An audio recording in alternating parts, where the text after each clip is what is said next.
Welcome back, viewers. You are still tuned into Prime Live. Tonight, we have the absolute privilege of welcoming Raheema Siddiq, who is a female Muslim student sonographer who is paving the way forward for women in healthcare in a very male-dominated industry.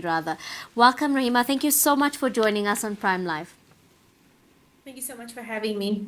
I'm always inspired to see Muslim women who are really paving the way and delving into industries that are male dominated and doing so boldly and so passionately as well. To start off our conversation this evening, can you tell us more about your journey into becoming a sonographer and perhaps even the challenges you might have faced along the way? So definitely it hasn't been a very easy journey. From the obstacles in the way of matriculating in the class of 2020, the COVID year, the unforgettable COVID year. It was very tough to finish school, and having a lot of people take a gap year was a bit scary. So I had initially applied to medicine, for which I got rejected at first.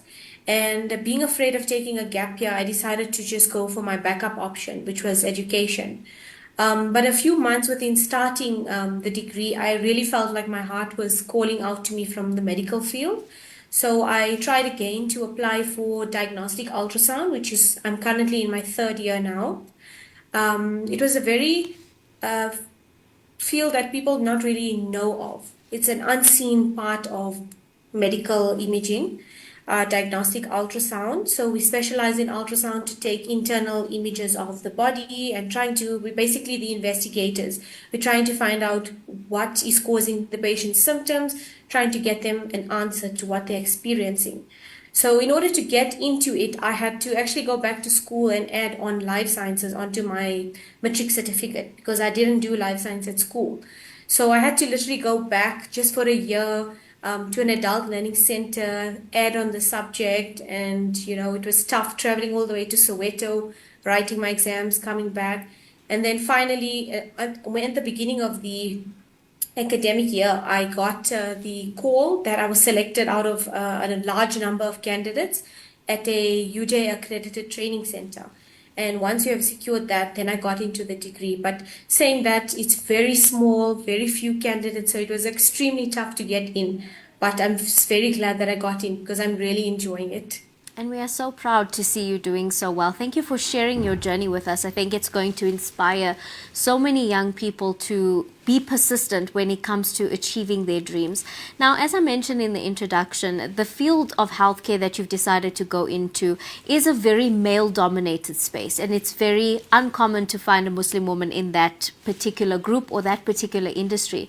Would you say that when it comes to this healthcare industry particularly, do you find that it has changed or grown in any way when it comes to gender equity as well as gender diversity in terms of the people that are studying within the faculty as well as the people who practice in this particular industry?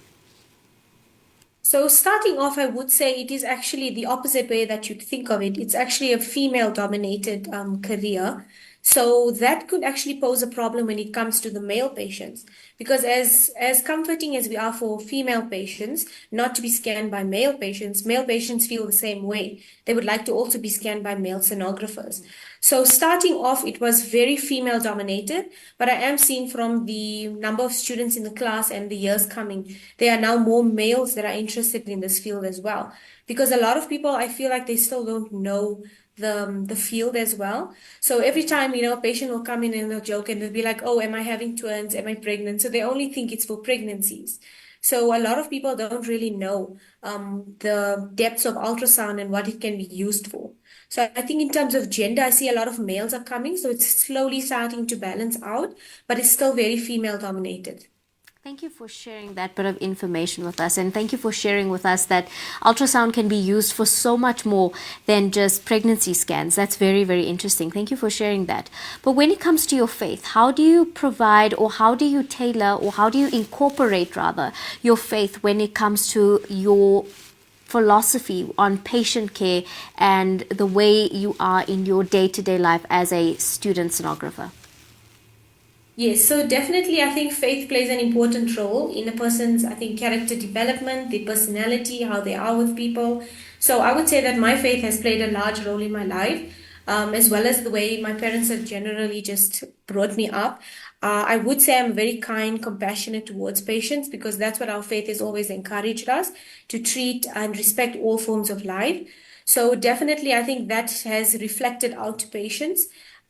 Just being respectful towards them because when you see patients in the hospital, they're usually very stressed. They can sometimes be frustrated. They don't know what's going on. They're uncertain. So just a friendly greeting, the extra gesture of, handing their shoes out to them so they can put their feet in or lifting the bed up, asking them if they're okay, etc. It can go a long way in making the patient feel comfortable. They also see your kindness and they know that, they're not in the wrong hands, they're not being mistreated, that someone's really here to help me find an answer to whatever's happening in my life right now.